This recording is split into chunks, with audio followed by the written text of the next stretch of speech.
गुरु प्यारी साथ संगत जी, प्रेम से कहिए धन अंकार जी।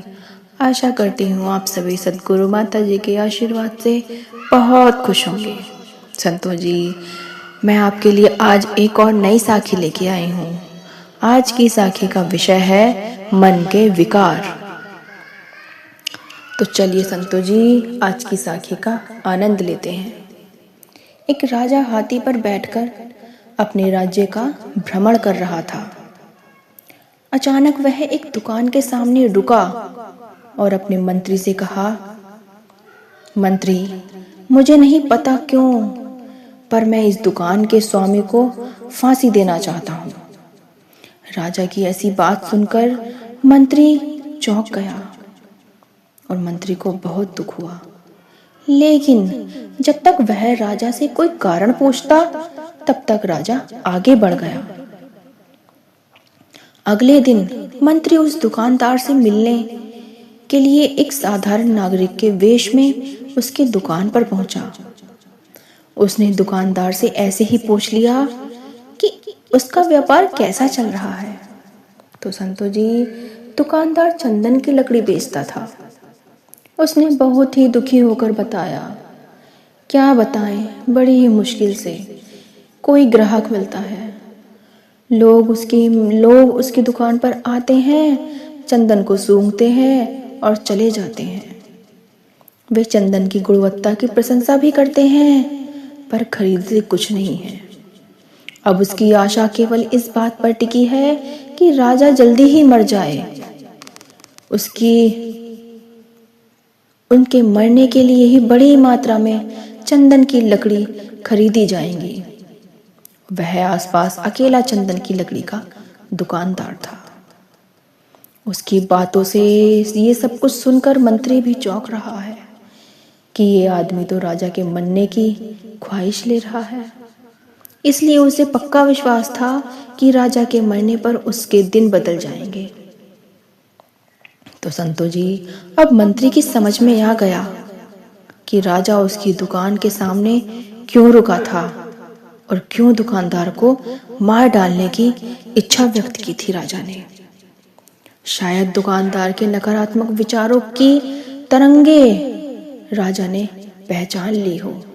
उसका प्रभाव राजा को नजर आ गया हो, जिसने उसके बदले में दुकानदार के प्रति अपने अंदर उसी तरह के नकारात्मक विचारों का अनुभव किया था। तो संतों जी, बुद्धिमान मंत्री ने इस विषय पर कुछ क्षण तक विचार किया और फिर उसने अपनी पहचान और पिछले दिनों की घटना बताए बिना कुछ चंदन की लकड़ी खरीदने की इच्छा व्यक्त की। दुकानदार बहुत खुश हुआ।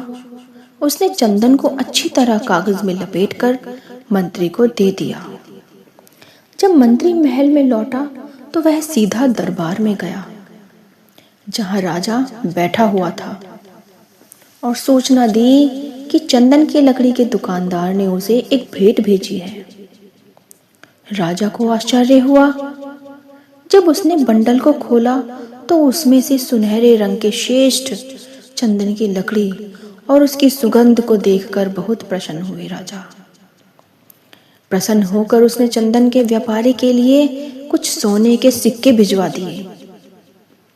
राजा को यह सोचकर अपने हृदय में बहुत खेद हुआ कि उस दुकानदार को तो मैं कुछ दिन पहले मारने का विचार कर रहा था, लेकिन आज उसी दुकानदार ने मेरे लिए इतना चंदन की लकड़ी, इतनी चंदन की लकड़ी, सुगंधित लकड़ी मेरे लिए भेंट की है।